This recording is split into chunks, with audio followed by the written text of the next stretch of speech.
आज मैं आपके समक्ष देहरादून की हमारी बहन प्रियंका भट्ट, जो कि एयरफोर्स ऑफिसर की वाइफ हैं और इनके पति आज अरुणाचल प्रदेश में देश की सरहदों की रक्षा कर रहे हैं, वहाँ फ्लाइंग कर रहे हैं।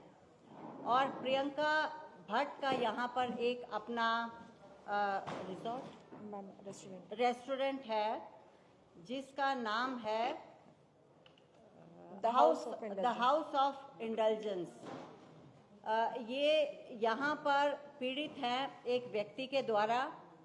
न केवल पीड़ित हैं, इनको धमकियाँ मिल रही हैं कि या तो ये रिजॉर्ट खाली कर दिया जाए, नहीं तो हम तुम्हारा बलात्कार कर देंगे।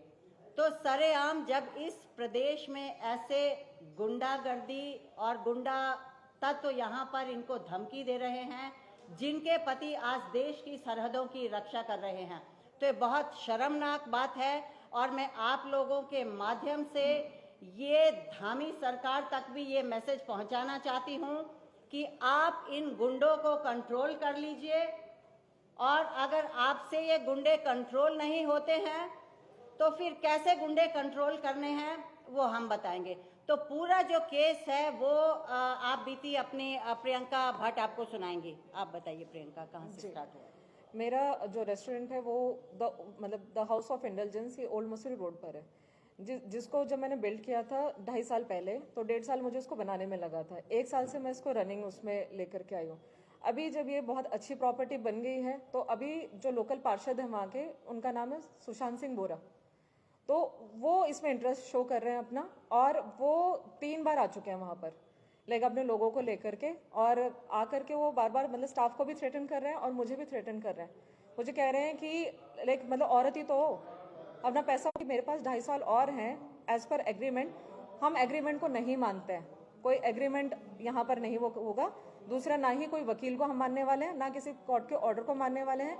और अगर बात रही पुलिस की, अगर पुलिस को यहाँ पर बुलाती हूँ, जब तक मैं खड़ा हूँ कोई पुलिस वाला भी नहीं आने वाला। ये हुआ जब वो वहाँ पे जब भी आते हैं, मैं 112 पे कॉल करती हूँ, बट पुलिस नहीं आती है वहाँ पर कभी भी। जब वो चले जाते हैं उसके बाद पुलिस का कॉल आ रहा होता है, उसके बाद ही पुलिस आती है वहाँ पर। तो आई थिंक कुछ है वहाँ पर कि कोई भी वहाँ पे इंटरेस्ट ही नहीं ले रहा उस केस में। जो बोला तुमको, मैंने एसएसपी ऑफिस में कंप्लेन करी है। एसएसपी ये लीज पर है। लीज कब तक है भैया? लीज 2.5 साल और है मेरे पास अभी। शिकायत क्या है पार्षद की? शिकायत देखो, उनका शिकायत का कुछ नहीं है। वो उनका कहना बस ये है कि इसको खाली करो, ठीक है। अब रहने नहीं देना चाहते। अगर नहीं खाली करोगे, फोर्सफुली आपको निकाला जाएगा यहाँ से, बुलडोजर चला देंगे, प्रॉपर्टी बर्बाद हो जाएगी। वैसे भी काम नहीं करने दूंगा मैं अब। ये पार्षद ने बोला, एक्चुअली उनके जो वर्ड थे, उनके वर्ड देखिए, उनके जो वर्ड थे, उन्होंने ये कहा कि जो है औरत ही है, ये मेरे स्टाफ के सामने बोला है कि औरत है, ज्यादा चूचू करेगी, 4 लोग चढ़ेंगे उसके ऊपर, अपने आप मुंह बंद कर लेगी। ये उनके एग्जैक्ट वर्ड थे। ये प्रॉपर्टी है किसकी एक्चुअल? ये प्रॉपर्टी है मकरेती लोगों की है। वो लोग उसके साथ आते हैं, और लेकिन यहाँ पे पार्षद का ज्यादा वो चल रहा है। जिनकी प्रॉपर्टी का उनसे भी आपका झगड़ा चल रहा है? उसमें देखिए झगड़ा नहीं है, पर पार्षद के इन्फ्लुएंस में है वो। पार्षद शायद उनको ज्यादा ऑफर कर रहा है। जो लीज करी है, लीज तक तो किसी को बोलने का कोई अधिकार नहीं है। लीज से पहले जो भी बोलता है, चाहे वो ऑनर हो, वो गलत है।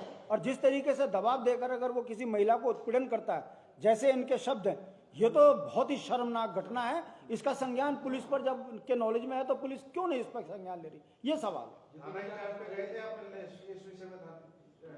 मैं गई थी, वो नहीं मिले हैं मुझे, लेकिन ऐसा ही अशोक जी आए थे मिलने के लिए, बट नहीं हुआ है कुछ भी। रिटर्न में कंप्लेन करी आपने? सर, रिटर्न में कंप्लेन है, मैं उसकी कॉपी भी है मेरे पास अभी। ये सारी कॉपी आप ही के लिए है।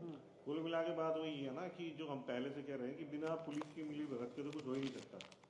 जब पुलिस इन्वॉल्व है, पार्षद, वहाँ आपको पता ही है कि भाजपा के पार्षद होंगे, नेचुरली सत्तारूढ़ दल के पार्षद होंगे, पुलिस इन्फ्लुएंस नहीं, ये कांग्रेस के पार्षद है, ये कांग्रेस के पार्षद है।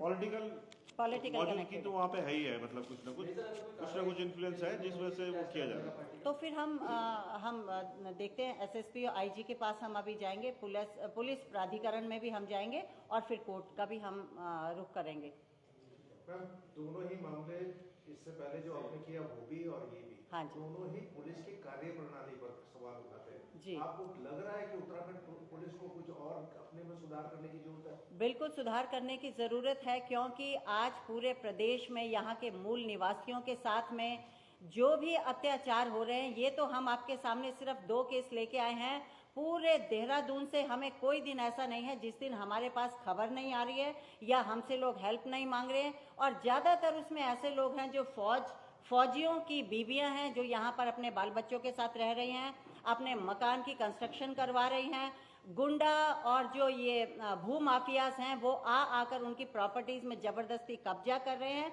ऐसे अनेकों केस आज की डेट में आ रहे हैं और पुलिस भी उनके साथ में इन्वॉल्व है, क्योंकि पुलिस को जब भी बुलाया जाता है पुलिस जाती नहीं है और लेट जाती है जब तक कि ये सारे लोग वहां से निकल जाते हैं। तो बहुत केस है, तो पुलिस को अपने ऊपर सुधार करने की ज़रूरत है और एसएसपी साहब और आईजी पुलिस जो है उनको इस बात की संज्ञान लेने की ज़रूरत है। ये बहुत ही शर्मनाक घटनाएं यहाँ पर महिलाओं के साथ में हो रही हैं और मैं एक महिला होने के नाते और ये मेरा धर्म भी बनता है कि आज अगर एक फौजी की बीवी को यहाँ पर आके आप लोगों के सामने ये प्रेस कॉन्फ्रेंस करनी पड़ रही है, तो हमें सिर्फ विश्वास अपने प्रेस और मीडिया पर है जो हमारी आवाज़ है इस प्रदेश में, और आप हमारे साथ हमारी लड़ाई के लिए आगे बढ़ेंगे। बस हमको सिर्फ आप पर अभी विश्वास है। पार्टी बनाया है, बस ये बता दीजिए। ऑनर्स को, क्योंकि वो लोग आए हैं, 3 बार आए हैं वो लोग। उसके अलावा पार्षद जी आए हैं, वो अननोन 12-13 लोगों को लेकर के आते हैं, अकेले कभी नहीं आते। उसके अलावा वहाँ पर मेरे पास एविडेंस है, वीडियो रिकॉर्डिंग है कि जिसमें वो प्रॉपर धमकियाँ दे रहे हैं हमें और मतलब गालियाँ दे करके बोल रहे हैं इनको उठा करके बाहर फेंको, बुलडोजर चलाओ उस पर। बोले ये प्रॉपर्टी जब तक कि मैं यहाँ पे खड़ा हूँ ये नहीं चला सकती है, यहाँ पे मैं इसको काम करने ही नहीं दूंगा। सबसे बड़ी चीज़ ये है, मैंने एक्चुअली मार्केट से पैसा बोरो किया हुआ है, बैंक से लोन लिया हुआ है मैंने, वो कौन पे करने वाला है मेरा? मतलब ये लोग जिस तरह से बात कर रहे हैं अभी कि बिजनेस हम नहीं करने देंगे, तो मैं बस इतना जानना चाहती हूँ कि बिजनेस आप नहीं करने देना चाहते हो, पैसा कौन मेरा पे करने वाला है? मैं घर पे अगर बैठ भी जाऊँ तो मेरी प्रॉब्लम को सॉल्व कौन करके देगा? एक्चुअली जो यहाँ सिंगल वुमेन है ना, चाहे आर्मी पर्सन की वाइफ है या कोई भी है, ऐसे मामले मुझ पर रोज आते हैं। अभी परसों एक वीडियो किसी ने भेजा कि कोई गोयंका करके रियल एस्टेट डेवलपर है इधर से रोड पे, तो वो लेडी अपना मकान बना रही है, अकेले बनवा रही है बेचारी, तो रात को उसका पूरा तोड़ ताड़ के खत्म कर दिया। वो भी मुझे देखना है। अभी एक लेडी का फोन आता है कि जहाँ उसने फ्लैट लिया हुआ है उसको इस तरह से टॉर्चर कर रहा है कि फ्लैट छोड़ के भाग जाए वहां से, बच्चों को खेलने नहीं देंगे, कुछ नहीं करने देंगे। तो सिंगल वुमन यहाँ पे इस शहर के अंदर बहुत ज्यादा टारगेट हो रही है। पहले ही यस मैडम खुद पे मेरे ऊपर आप लोगों को मालूम है, जिसमें हमको भी आरोपी बना सर एक्चुअली ऐसे केस में क्या होता है, तो मैडम भी तो सिंगल वुमन है, तो आप ये देखिए ना, ये टारगेट कर रहे हैं सर अभी एक्चुअली क्या है ना, देखो हस्बैंड जो है वो आर्मी ऑफिसर हैं, उसके अलावा वो फ्लाइंग करते हैं। ऐसी चीजें अगर उनके पास जानी शुरू होंगी, टेंशन लेकर के बंदा, मैं कभी नहीं चाहूंगी ना कि ऐसा कोई लॉस मैं वहां से भी उठा लूं। तो बेटर है कि मैं यहाँ से आप लोगों से हेल्प मांग रही हूँ, मतलब आप लोग प्लीज हेल्प कीजिए। आप सभी लोगों से अनुरोध है कि थोड़ा सा लंच की व्यवस्था की है हमने उज्ज्वल रेस्टोरेंट